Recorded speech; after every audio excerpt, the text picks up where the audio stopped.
Oui, bonjour. Aujourd'hui, je vais encore vous parler de la guerre en Ukraine.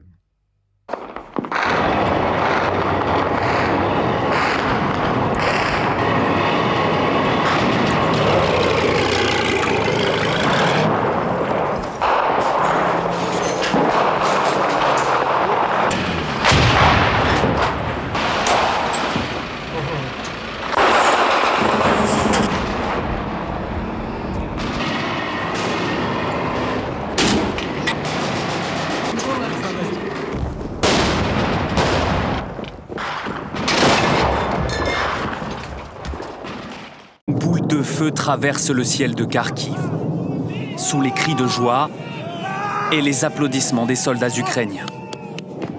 C'est un avion russe qui vient d'être abattu par un missile solaire. Les combats ont fait rage toute la nuit. Aéroport de Mykolaïev.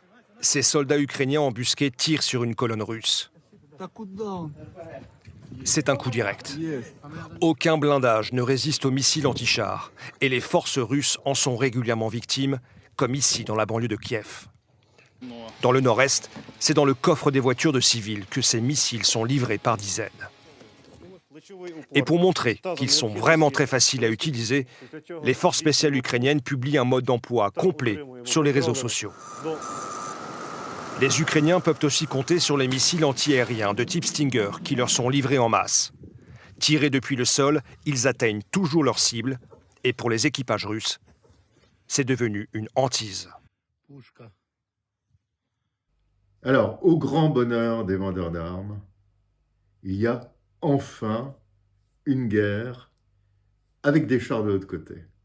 On va pouvoir faire usage des dernières technologies. Des dernières technologies anti-chars en particulier. Alors, prenons par exemple le missile Javelin, un missile américain qui a été donné largement aux Ukrainiens. Il pulvérise ces deux tanks. Un drone a filmé toute la scène. Alors ce sera pour beaucoup un nouveau débouché commercial, car toutes les armées du monde sont en train d'évaluer la capacité qu'ont les armes américaines à stopper les Russes. Donc les États-Unis n'ont pas manqué cet aspect commercial de la guerre. Et puis les Américains ne se sont pas arrêtés là. Ils ont demandé à l'Allemagne d'acheter leurs avions de combat, chose que l'Allemagne fait immédiatement. Le SCAF européen a complètement disparu des radars. Vladimir Poutine aura réussi à provoquer cette révolution mentale.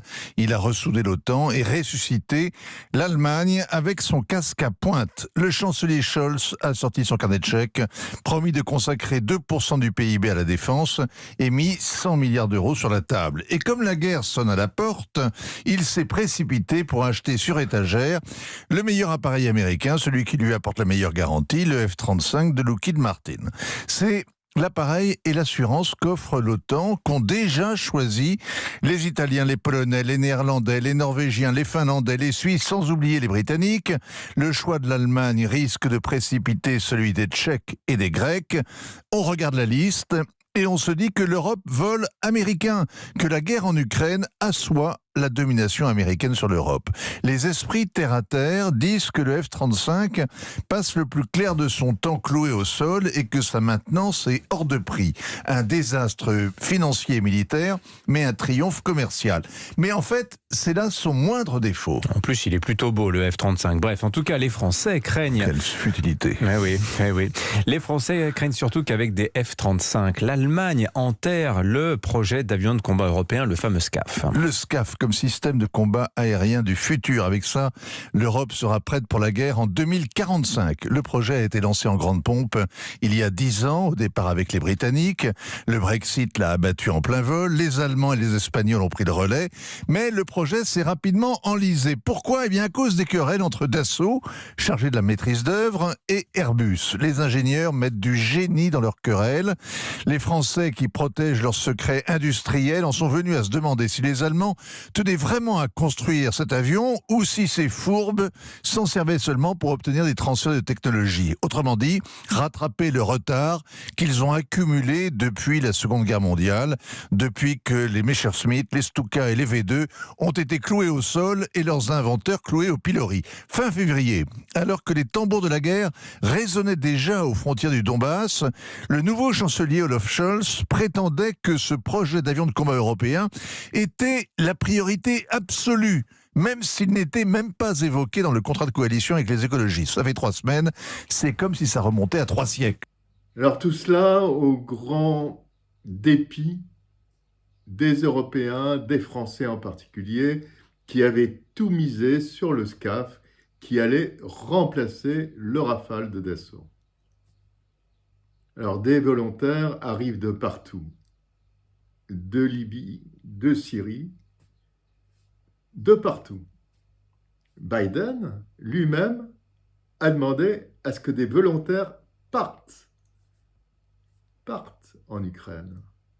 I was over in Iraq and I was there for a few months and then flew home, saw my missing kids, hadn't seen them for a while and basically said, I'm going to Ukraine.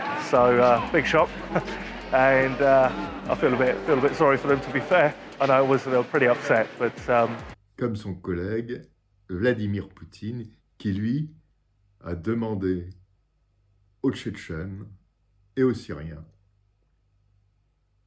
de venir soutenir l'armée russe dans son combat. Alors, une chose qui, moi, me peine parce que je suis un passionné de spatial, c'est l'arrêt complet de la coopération spatiale entre la Russie et l'Europe. Il y avait de nombreux projets européens et russes qui étaient en cours, dont un projet absolument extraordinaire de faire atterrir un robot sur Mars dans 8 mois. Nous ne serons plus au rendez-vous. Toutes les fusées Soyouz qui devaient partir de Guyane ont été arrêtées. Où en est maintenant la coopération franco-russe, européenne? Elle est à genoux. Non, on parle beaucoup également de la Station spatiale internationale, qui serait mise en danger par les Russes. Mais, à mon avis, elle est surtout mise en danger par les sanctions économiques qui visent la Russie au niveau spatial. Bon, je ne pense pas que ça soit extrêmement grave, cette histoire d'ISS. La station ne retombera pas sur Terre avec ses 500 tonnes. Ne vous en faites pas, j'ai l'impression qu'on va se débrouiller. Si les Russes ne peuvent pas nous aider, on fera autrement.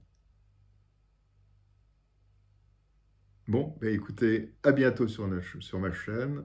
À très bientôt. Au revoir.